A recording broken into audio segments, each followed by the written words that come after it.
Shall I go? You can go. Excellent. So, thank you very much for having me this morning. I'm Sarah, I'm director of a PR agency called Clarity. So we have offices in London, Berlin and New York. We're 30 people in total, and we specialise in working with tech startups and Adtech and MarTech startups in particular. I'm going to talk about 5 kind of quite simple ways that you guys can get noticed in what is a very, very crowded market.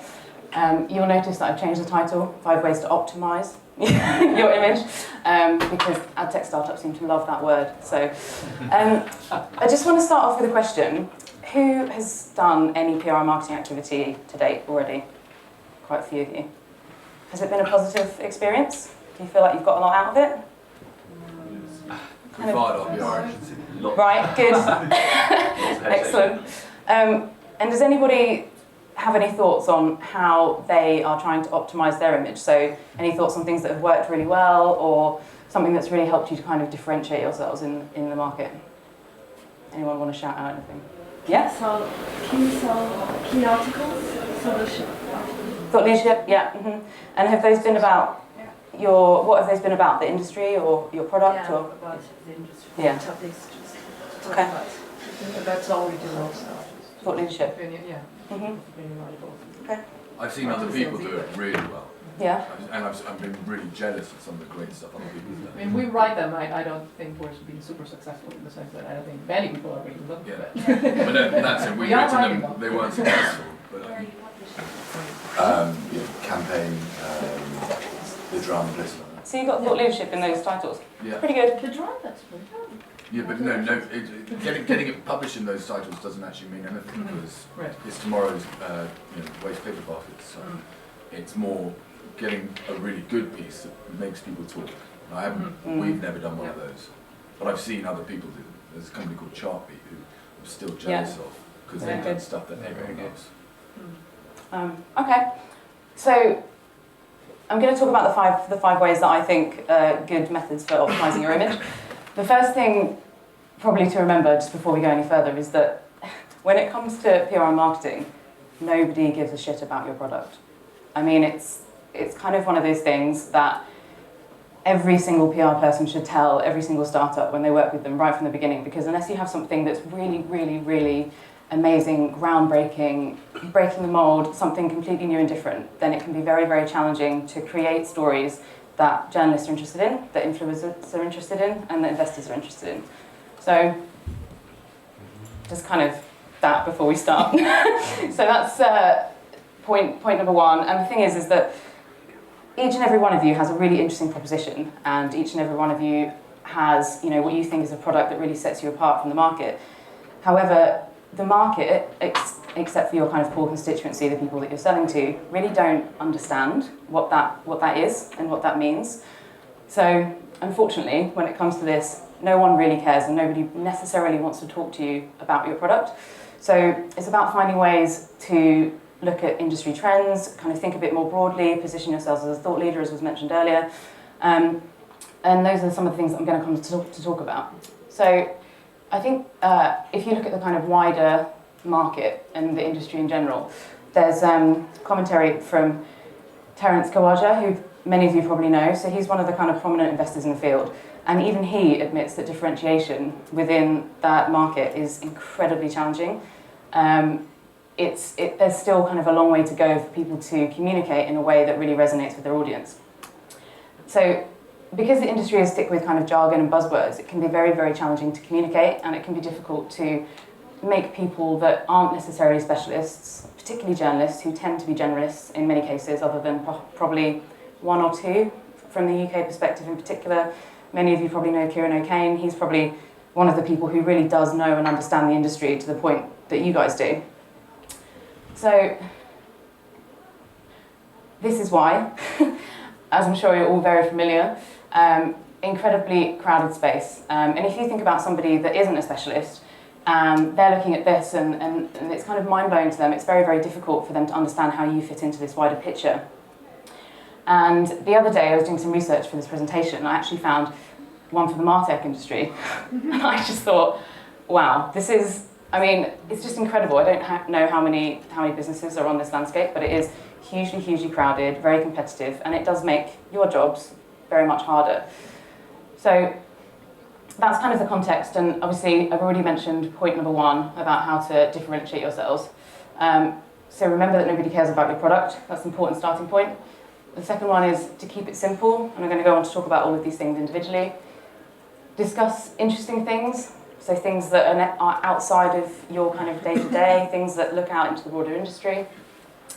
Show off your best assets. I'm going to talk about how you can use your data to kind of carve out a leadership position within the market. And timing as well. So when it comes to the news agenda, when it comes to pitching to media and to journalists, as I'm sure you know, timing is incredibly important. By the way, if anybody has questions as I'm talking, I'd love it if you ask questions rather than doing it at the end, because that way it will feel like we're having a chat rather than I'm standing up here. So I think because it's challenging to communicate in this space, and because everybody, you're very, very close to your product, so you probably picture the scene, you're talking about how to communicate your product, and you're talking about maybe a strapline for your website, and you've come off the back of a very intensive fundraise, you are incredibly busy, you're dealing with a myriad of different things, recruitment, etc. You get the brightest minds that you have in a room together, and everybody sits around and talks about how you can communicate your message and how you can communicate your product and what you're going to say on your website. And no matter how hard people try, I feel like this is what you end up with. So this is just symptomatic of what I see on the majority of Adtech websites, and I'm sure maybe some of you have this on there. And it's easy to do. It's easy to do to come to a place where you end up saying that you're a full stack end-to-end targeting and decisioning platform, but it doesn't really mean anything to anybody else outside of your business, and it's also not going to help you to differentiate. Doesn't mean anything to us. Does it not? That's the thing. I'm never sure if it's because people just have no idea what to say, so they end up saying what everybody else is talking about, or whether it actually is meaningful. So I went through an accelerator program in London called Accelerator Academy, and one of the things that they do is they absolutely batter you over jargon. Yeah. And any time you use any jargon, they literally almost shout you down, even in casual conversation. And it's really, really interesting to see, that a lot of the times, the other interesting point that they said is if you ever watch CEOs of large companies and stuff like that, they said pay attention to the way that they speak, because they will never ever use jargon. Never. That's very true. And they said that what happens is that you can, one of the guys said, I've been in meetings before, and he said I can walk into a room in a meeting with 15 people, and he said as the meeting goes on, if I don't know anybody's job title, I can always tell who the senior people are in the room, because they're the ones that don't use jargon. It's always the middle managers who are trying to prove everything that they know. So they throw as much jargon in because they're like, ooh, look at me, I'm really smart, I can use all this jargon. Yeah. And he said, it's really, really interesting. And ever since then, that made a real impression on me. And so now I do it when I go to meetings. And I mean, we were having a jargon fest yesterday at the Immerse thing. And we talked about this last night. And we've actually instituted, we're going to have a drinking game today that every time somebody uses jargon, someone's going to have to Be drink. careful what's in the room, he's going to hear about all Oh, you're back there, Andrew. Make sure it's not before the emerge session later. Yeah, but it's during interesting the that I session think, later. so the point is I think people use jargon because they're trying to prove that they know what they're talking about. Yeah. And actually, you can do it better if you can put it into plain English, and you can actually show that you really do know what you're talking about if you can say it simply. I disagree. I think people use jargon because they don't know what they're talking about. And then they're trying to hide. Yeah, they're trying to show that they know. It's a crutch. Yeah. You use words to protect yourself, whereas the ability to explain something simply is probably the hardest. So difficult. I also think it's because you're so obsessed and you're thinking constantly about how to communicate with your core demographic, your target audience, the people that you're selling to. You think that's what resonates with them, so you sort of fit into the jargon because everyone else is talking about it. But you're absolutely right. The most senior people in any business are probably those that talk about something in a sentence and it's understandable to everybody. I've also lost count of the number of journalists who tell me about my clients, about many clients in this industry. I went to their website and I still don't understand what it is that they do. I had to leave their website, I had to go off and do my own research, and that's counterproductive. It's a very, very difficult thing. So this kind of leads nicely onto audience. So having an understanding of your audience is probably the most important thing when it comes to communicating. And you shouldn't forget that your audience is not just publishers and brands and agencies. It is also, you know, people who are out there in the wider industry, influencers, journalists, often, you know, your competitors as well, and people that maybe one day will join your business, so people that you're trying to recruit. And broadly speaking, I think that within this market, you can kind of fall into two key categories when you're trying to communicate. So there's either the kind of dumb and dumber message where you know, consolidate it into something that's really intelligible and the wider industry can understand. The purpose of that is probably that you're building a business that you want one day to become a brand in this space. You want to become a brand of the future. The alternative is kind of the Einstein methodology, although probably that's not actually accurate in the context of our conversation, because clearly Einstein could speak simply and communicate complicated things. But this is very much about, if you're building a business for a specific audience, if you really want to sell your company to a collection of maybe 5 different people, you know exactly who those people are, that's when you can afford to be a bit more technical in the language that you use and the way that you talk about your product. Please don't do this on your website. This is not an example from your industry. This is actually a Florida-based gates and fencing manufacturer. However, the words on here are so off-putting, and I still do see a number of businesses in this industry that use too many words, and there aren't enough videos and images on their site. So just try and create something that's video and image-led, because that's going to be much more compelling to anybody that comes onto your website. It's also much more welcoming, and it doesn't alienate people. Here's a couple of kind of practical tips that you can use to understand what's going on with your website. So Crazy Egg is a solution which helps you to provide a heat map of your website. It's a bit like Google Analytics, so you can use them in tandem together. What it is that you can do is you can figure out where people are clicking on your website, what parts of your website is turning people off. Maybe your blog, for example, is not that engaging, in which case this will tell you, and it will help you to understand how to tweak that. There's a free trial available from Product Hunt, which is the link on the slide, and I'll circulate that later. You also can use SimilarWeb. I don't know if anybody's heard of or knows about this, but it's a free tool. It's absolutely fantastic. Really helpful for looking at competitors. So have a look, see what your competitors are doing, see what traffic they're getting, see what countries they're coming from. You can figure that out for your own website as well. These stats here are actually one of you guys' websites, but I'm not going to reveal who it is. But it's interesting that you can get page views, and you can also look at your kind of international footprint as well. So these are all just fantastic tools for figuring out how best to communicate on your website. So in summary with this one, try to avoid the homogeny, try not to have a Me Too statement. Find one thing that only you can own, identify what that is, and then own it. And also less is more. So there are so many channels and so many ways in which you could communicate. I would always say that it's much better to figure out 1 or 2 platforms that are going to be great for you. So maybe it's your corporate blog and it's your Twitter, and you focus on those. Don't try and do everything all at the same time, because the likelihood is that doing everything will lead to lower quality of output.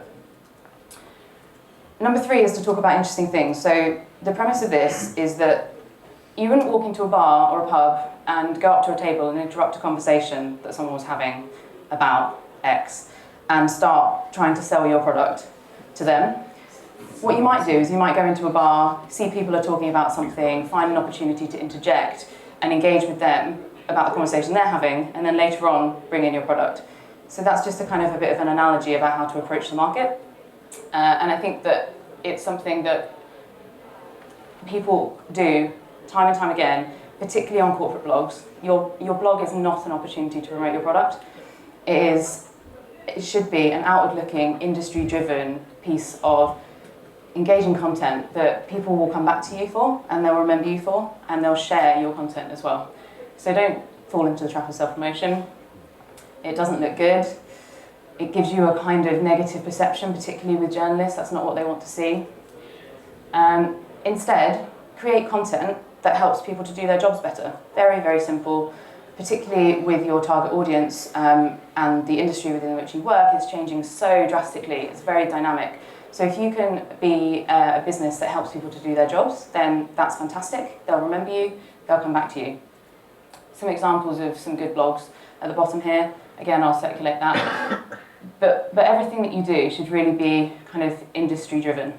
So one thing that Freewheel do quite well is they become the kind of industry barometer for video monetization. So they do this every quarter, and it's a significant undertaking and it's not for everybody. It may not be for you guys at this stage, but if there's one thing that you can stand for and you can create content around that on a consistent basis, people come to expect it from you and they'll come back to you, and journalists, you'll be able to build a rapport with them because you're offering them something that not every other startup in the world is offering them.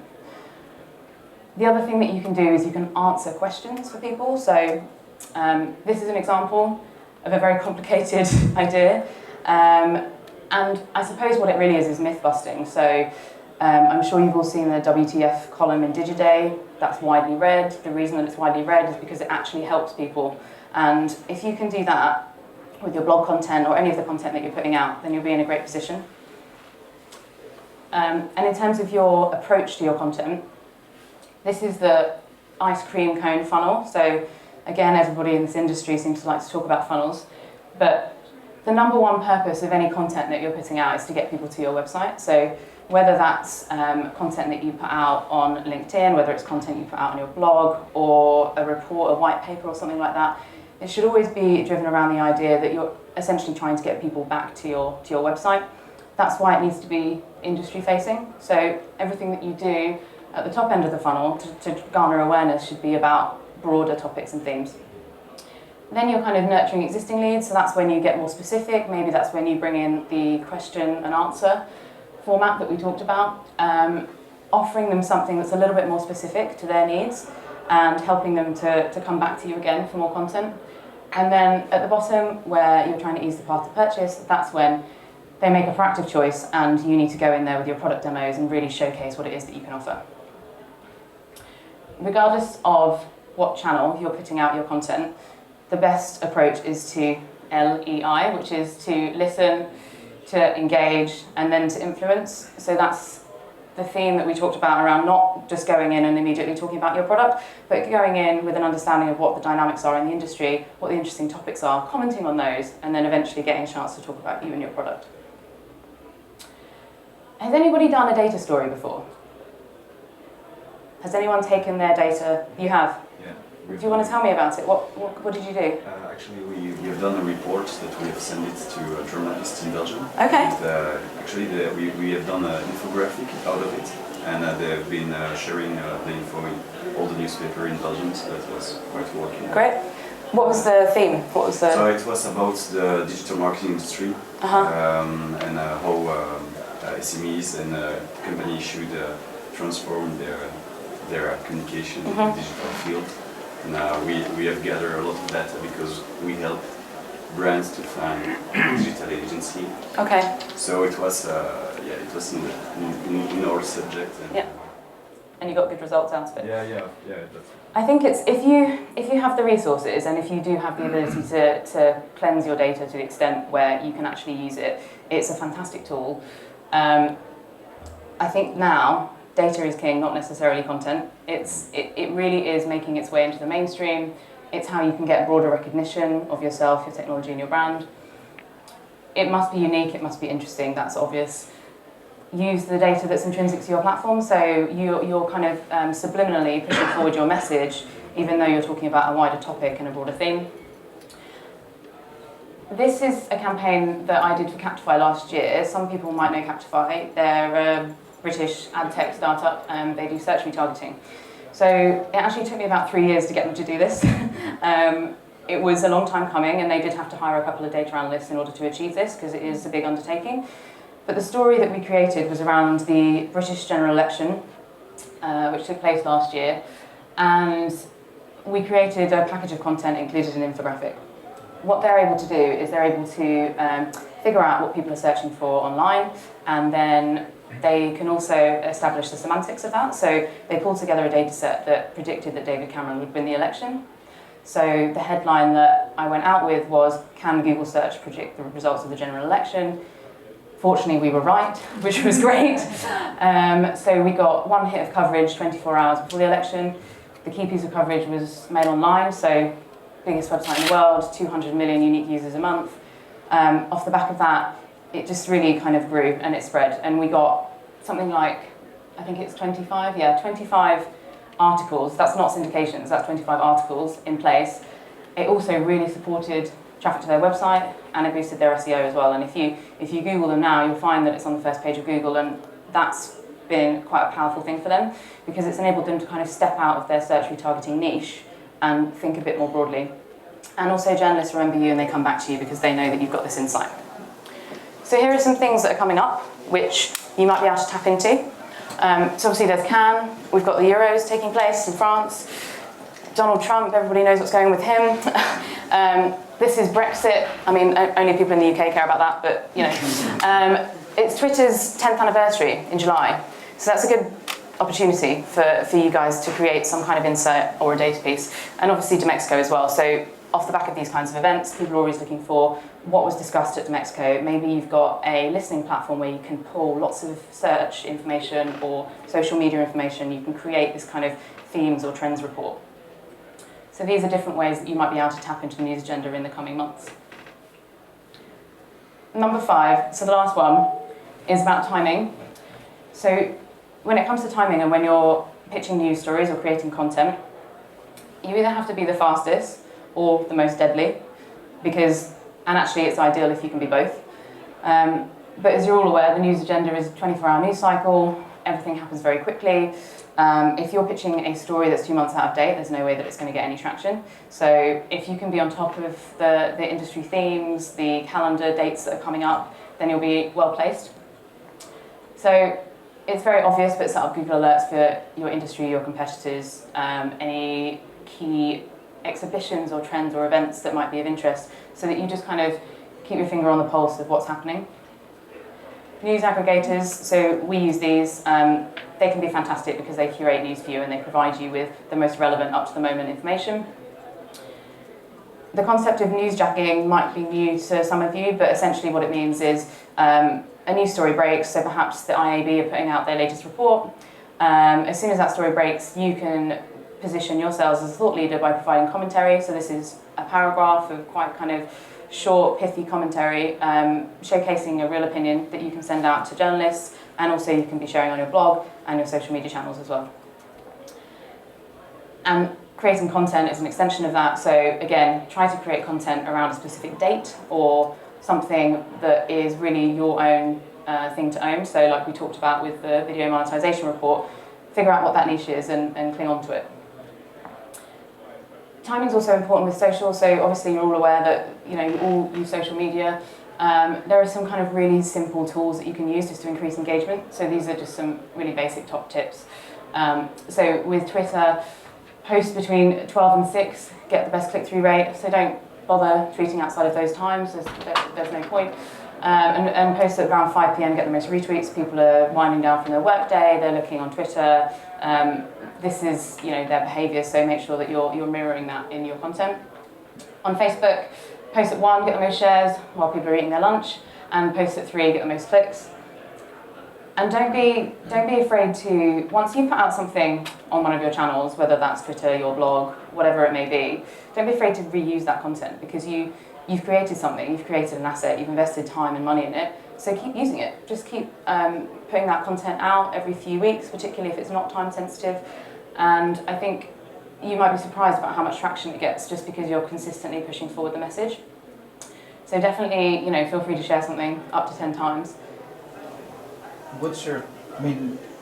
If I notice someone doing that, usually that's the first step to them getting removed from my feed. If I see that they're just doing the same thing over and over and over again, particularly across the networks. Yeah. I don't mind so much if I see something on Twitter and then I go on LinkedIn and they've got this, they're obviously promoting their blog post, but at least if they write something different, and I think that's pretty much accepted practice these days. Yeah. But if I keep seeing it from the same person over and over and over again, I'll just kill them. I would agree. That's a good point. But I think that obviously if you're just posting the same piece of content over and over again, but it needs to be planned in some way, and you need to have a broad range of things that you're talking about.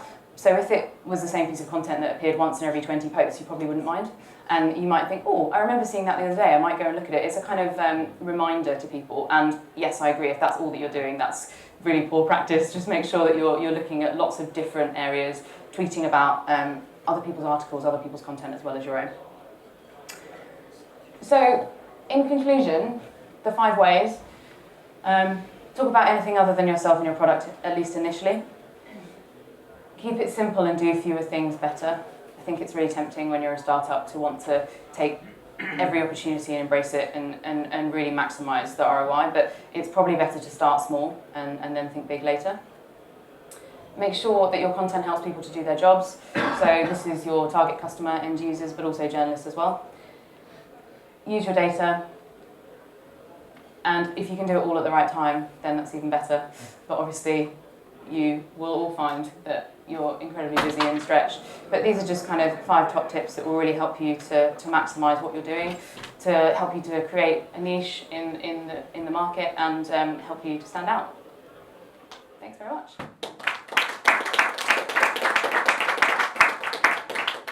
Awesome, thanks Sarah.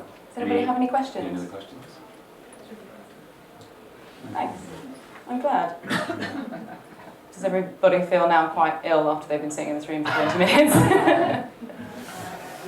I would, from my perspective, the biggest challenge is project management and giving it the priority that it deserves. And a lot of what you're saying sounds obvious and sensible, but I'm incredibly time poor, incredibly busy doing things, and making this a priority is something that we have failed to do. Yes. Yeah. Obviously you The should. data.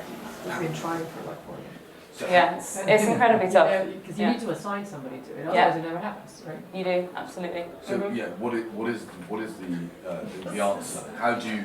Is it hire a PR person in house? Is it you can't all do that? How do you make this important? Strangely, Sarah will say you should hire her. I'm just guessing. If you, yeah, funny that. Interestingly, You can hire some very clever people that will help you to do this.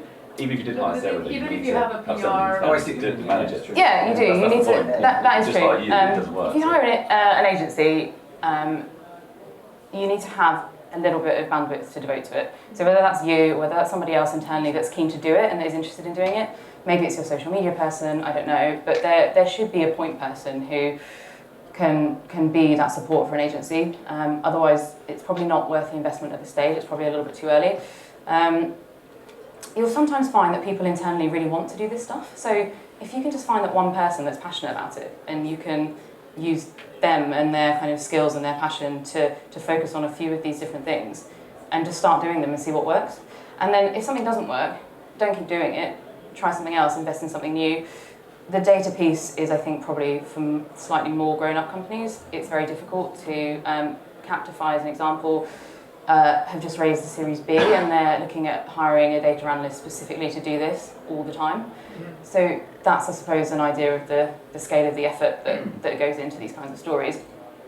But that's reflective of the scale of the output, I suppose. Actually, yeah, that's true. One of the things we found is that you can, a lot of the business schools are actually dying for real world projects to give like business students, not even MBA, but just regular business students at university. And a lot of times, I know there's several in London, where you can go to them and you can give them a project, and as long as you just write the scope of what you want them to do the research on, the professors will give it to them for a grade, and then they'll give you all the results and you can use it. So I guess there's 2 elements to your question. There's one about doing the research and actually writing the content, which actually takes an enormous amount of time if you want to do it. So if you can sort of outsource that, and then you can give those students references where they can quote what they've done for you. Yeah, certainly. And then the second one is using all the tools that are available. So if you can sit down and book a morning to plan out your tweets for the week, then there's software that can enable you to do that. So you can go in and schedule all this stuff for later in the week, and you can do it across all the different social networks. And they're all that you work free now, on. and it's Yeah, that's everything's right. available. It's just figuring out what the best. But you do routes are. have to block a Friday morning or something to sit down and actually. You have to do commit that. to it. I think that's right. And if you can find a good freelancer who's a bit more cost effective, who can help you out via a recommendation, I would suggest, or an agency that's willing to be flexible, then it is possible to do some of these things smaller scale at least. And you were saying about yours. Yeah, actually it was more from my experience in this field. So I'm not managing the marketing part of the business. My co-founder is doing it. But he's been building really a system with our PR company. So that's where I see the added values more in the strategy. And from this strategy, we've built like a really clear process methodology to be sure that we keep in the press, on the social media really active. And when you create your content plan, that you exactly know what to tweet at which time. It can take actually a few hours per month to plan all your content creation and so on. So we have, for instance, hired an intern to do that. So it's, and have you just picked 5 topics that you're sharing and talking about on a regular basis? And that's usually how we do it, is we identify 5 key themes, and then the posts speak back to each one of those themes, and you do a month's plan in advance, and then it's very easy, you just copy and paste it in, and then you're done. But you need knowledge to do that. You do, that's and right. That's where is the added value, I think, from an agency. And you need a clear strategy as well. Yeah, So certainly. I think that's what's interesting in PR agency, and to get also the network. The contacts, the contact a large that part of. you must have journalists. Yeah. And we do this all the time, and you guys have day jobs to do. So I think if you can prioritise it, I think it can be a real boost to the business. But it just really depends on the specifics of your business, how many people you have, and what resources you can dedicate. Maybe one idea to add: we've created a community of authors, so we do not create any more content. Okay. People are creating content for us, so we do not have any more to put a lot of resources in this. So that can be something that also you can use for. Yeah, certainly. Like what sort of people? Yeah, I mean because we are aggregating the market, so we have CEO of agency in Belgium and in France writing blog posts. In your case, I guess it's So that's all we have done. It took years to be at that level. Yeah, it does take time. It's not an overnight success by any means, but that seems like a good approach. But again, it depends on your proposition. You know what your value proposition is and how you can bend that into these tips. Thanks very much. Thank you. Cool. Thanks, Sara.